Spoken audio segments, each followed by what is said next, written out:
হরে কৃষ্ণ বন্ধুরা, কেমন আছো সবাই? আশা করি তোমরা সবাই ভালো আছো আর আমরাও ভালো আছি রাধা মাধবের কৃপায়।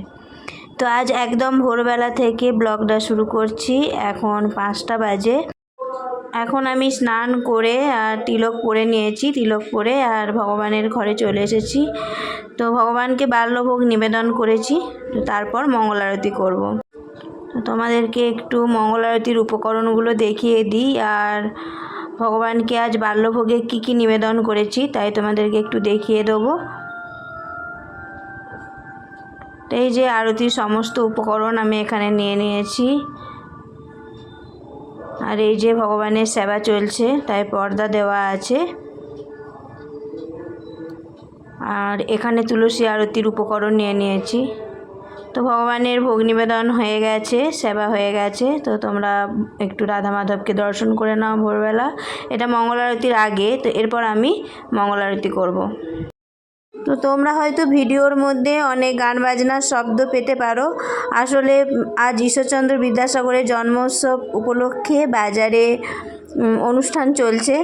তো অনেক গান বাজনা হচ্ছে মাইকে, তো সেই সাউন্ডগুলোই ভিডিওর মধ্যে চলে আসছে। তো চলো এবার আমি মঙ্গল আরতি করে নিই। মঙ্গল আরতির পর আবার জুমে ক্লাস হবে, মায়াপুর থেকে জুমে জব ক্লাস হবে, গীতা ক্লাস হবে। তো সবটাই তোমাদের সঙ্গে শেয়ার করব। তোমরা প্রথম থেকে শেষ পর্যন্ত দেখতে থাকো, আশা করি তোমাদের ভালো লাগবে। এই যে দেখো, এখানে জুমে জব ক্লাস শুরু হয়ে গেছে। অনেক মাতাজি প্রভুরা সবাই ক্লাস করছে আর আমিও জব করছিলাম। তো এই ক্লাস চলবে 7:30টা পর্যন্ত, তারপর আবার গুরু পূজা দর্শন আরতি করব। তো এই যে আমি দর্শন আরতি শুরু করে দিয়েছি। প্রথমে দর্শন আরতি হবে, তারপর গুরু পূজা হবে।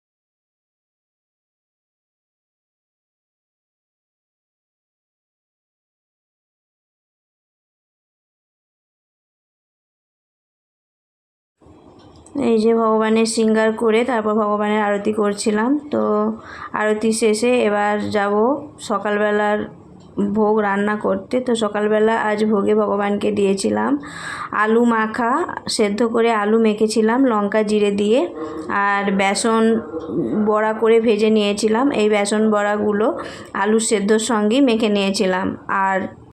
আর ছিল গরম গরম অন্ন আর গাওয়া ঘি। তো এই ছিল সকালের আজকের প্রসাদ। তো আমি বেসনগুলো সব ভেজে নিচ্ছি, ভেজে নিয়ে এই যে আলুর খোসাগুলো ছাড়িয়ে নেবো। আলুটা অন্নের মধ্যেই সেদ্ধ করে নিয়েছিলাম। তো এবার লঙ্কা তেল করে আর আলুটা মেখে নেবো।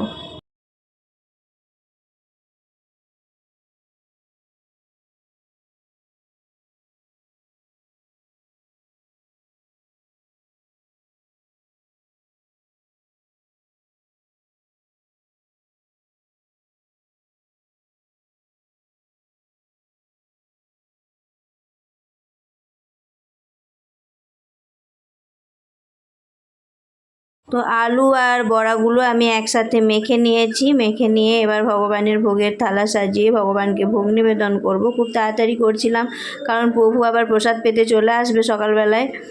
প্রভু দোকানে চলে গেছে, তো আবার চলে আসবে, প্রসাদ পেয়ে যায়নি। তো 9টার মধ্যে প্রভু বলেছে চলে আসবে। তো তার জন্য খুব তাড়াতাড়ি করে ভোগ রন্ধন করে আর ভগবানকে সেবা দিয়ে দিয়েছি। এবার প্রভু এলে আমরা প্রসাদ পাবো। আর এখানে বেসিনে অনেকগুলো বাসন পড়েছিল, রাত্রের বাসনগুলোও ধুয়ে রাখা হয়নি। তো সেগুলো সব একসাথে ধুয়ে নিচ্ছি। সকালে রাত্রের আরতির বাসন সব একসঙ্গে ধুয়ে নিয়ে আর গ্যাসের ওভেনটা পুছে ভালোভাবে রান্নাঘরটা একদম পরিষ্কার করে নেব। তারপর আমরা প্রভু এলে প্রসাদ পাবো।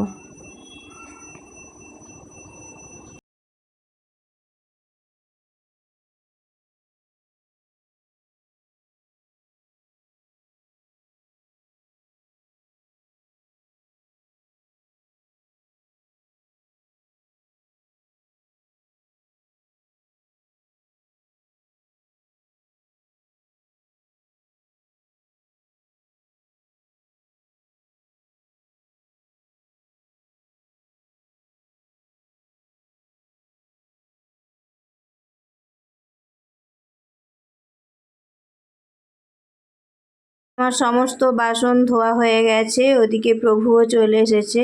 আর আমি এবার ভগবানের কাছ থেকে ভোগটা নিয়ে এসে আমাদের জন্য থালায় বেড়ে নিয়েছি। এই যে অন্ন আর অল্প ফ্যান নিয়েছিলাম, আর উপরে ঘি দিয়েছি, আর এই যে আলু মাখাটা দিয়ে আমরা এবার সবাই মিলে প্রসাদ পাবো। এই যে প্রভু প্রসাদ পেতে বসে গেছে, তো এবার আমরাও বসে প্রসাদ পেয়ে নিই। তো আজ এ পর্যন্তই, দেখা হবে পরের একটি নতুন ব্লগে। হরে কৃষ্ণা, শ্রীল প্রভুপাদ কি জয়, হরি বল।